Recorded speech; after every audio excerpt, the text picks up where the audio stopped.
Hey guys, this is me Pile. In today's video, I am going to show you how to put a link in your TikTok bio without 1000 followers. So what you need to do is basically get onto your TikTok application. While doing that, so before it, make sure that your TikTok application is updated by going into the Play Store or respective app. Search for TikTok.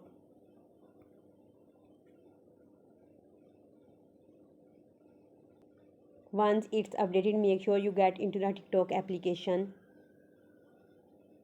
So here it is. Now get into your profile by tapping at the right bottom corner.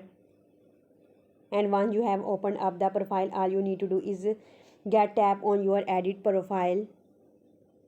And once you do so, you can always open up the bio and insert any link. For example,